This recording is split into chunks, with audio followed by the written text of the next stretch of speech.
बिस्मिल्लाहिर्रहमानिर्रहीम। अस्सलाम वालेकुम व्यूअर्स। अब हम करेंगे 15.1 एक्सरसाइज का थर्ड का C part, which is very nice part and very good part.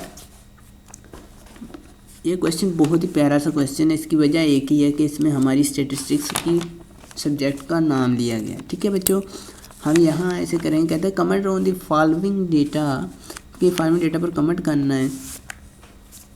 100 students appeared in examination. एक टेस्ट हुआ, उसमें 100 स्टूडेंट्स ने हिस्सा लिया है। Appeared in test whom 80 passed in statistics and 70 passed in mathematics and 48 passed in both the subjects. क्या data consistent है, इसको आपने फाइंड करना है। अब यहाँ एक बात देखिए, हम नेक्स्ट डेटा में भी एक ही मेथड को यूज़ करते हुए ये सारे क्वेश्चन सोल्व करेंगे इंशाल्लाह। यहाँ होगा हमारे पास, हम कहेंगे ए, अज्यूम कह लें या सपोज कह लें। ठीक है, assume that A will represent, या कह लें डिनोट मैथमेटिक्स या स्टैटिस्टिक्स। जो सा पहला है कौन सा है ये देख लें, स्टैटिस्टिक्स है। ठीक है, stat. And B will represent, sorry ये आप ना ही लगाएं, बी विल रिप्रेजेंट मैथ। अब दो ही हमारे पास एट्रीब्यूट है, एक मैथ के और दूसरी स्टैट की है। पहली स्टैट की इधर लिख लेते हैं। चलिए अब यहाँ अपने डेटा को बड़ी गौर से समझना है। मैथ की ये वाली है, ठीक है, एट्रीब्यूट।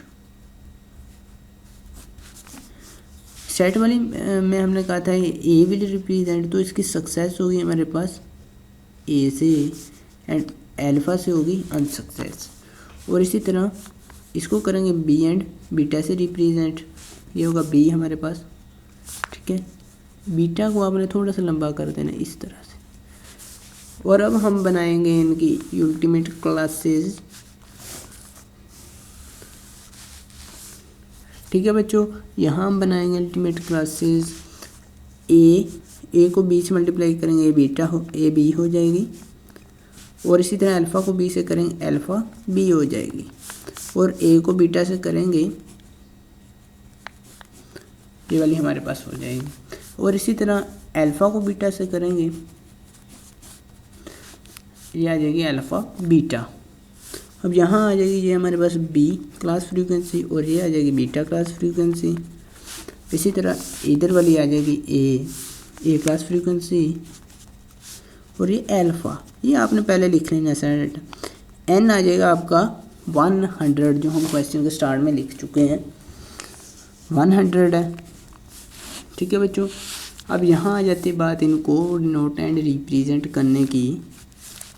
कहता है ए रिप्रेजेंट हमने कहा स्टैट से, बी विल रिप्रेजेंट मैथ। अब आ जाता है क्वेश्चन की तरफ। यहाँ देखें, ए रिप्रेजेंट करेगा स्टैट की सक्सेस को, मतलब स्टैट में जो पास हुए हैं, और बी रिप्रेजेंट करेगा जो मैथ में पास हुए हैं। अल्फ़ा रिप्रेजेंट करेगा जो स्टैट में फेल हुए हैं, और बीटा रिप्रेजेंट करेगा जो मैथ में फेल हुए हैं। अब यहाँ आ जाते हैं, कहता है कि 100 बच्चों ने, स्टूडेंट्स ने टेस्ट दिया है, आपकी तरह के अच्छे अच्छे बच्चे हैं जिन्होंने टेस्ट दिया है। उनमें से स्टैटिस्टिक्स में जो पास हुए वो 70 थे, सॉरी 80 थे स्टैटिस्टिक्स में। स्टैटिस्टिक्स की सक्सेस जो होगी ए से होगी, मैंने पहले ही आपको कह दिया। जो पास हुए वो 80 हैं, और इसी तरह जो मैथ में पास हुए वो 70 हैं। मैथ में थोड़े से डल स्टूडेंट हैं।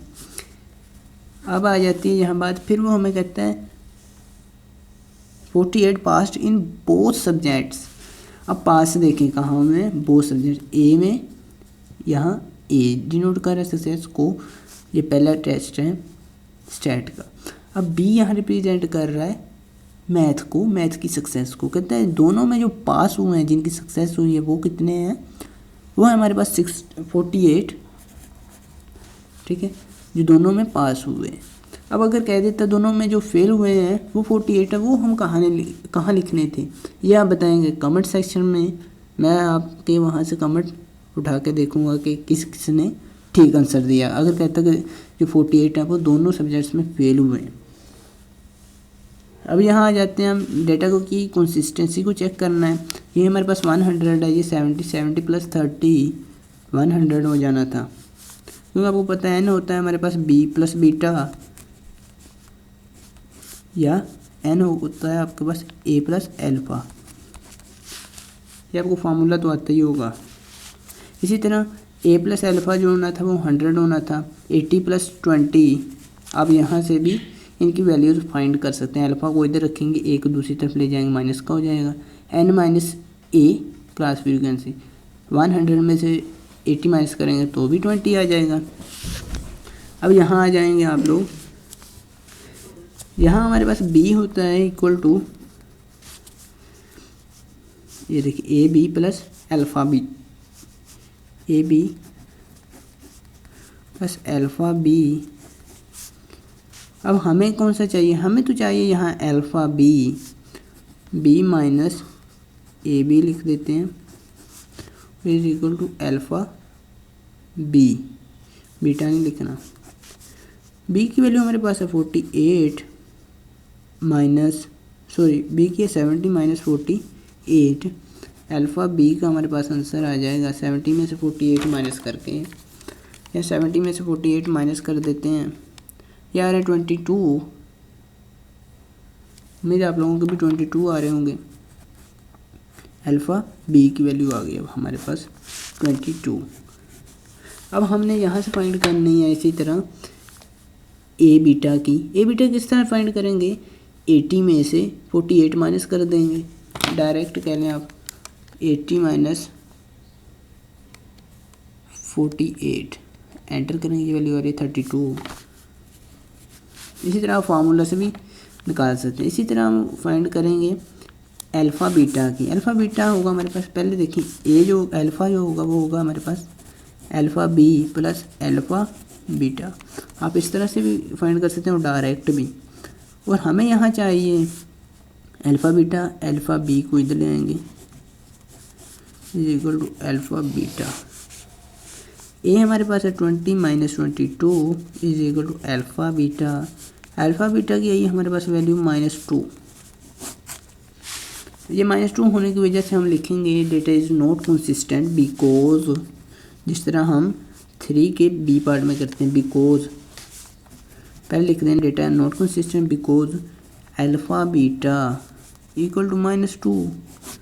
इसी से ये होता है क्वेश्चन आपका सोल्व। मिलेंगे नेक्स्ट वीडियो में। वीडियो कैसी लगी कमेंट सेक्शन में बताइएगा। तब तक के लिए अल्लाह निगहबान।